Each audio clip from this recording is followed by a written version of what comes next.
રાજગૃહિના રાજ તુલારા ગુણ લાગાઓ આજ તમારા રાજગૃહિના રાજ તુલારા ગુણ લાગાઓ આજ તમારા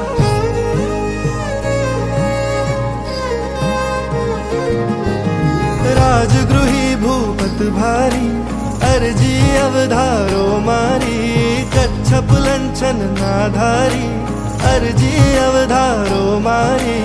મારે બનવું આત્મ રામી પરમ પદને પામી નમો અંતર્યામી મુનિ સુરત સ્વામી।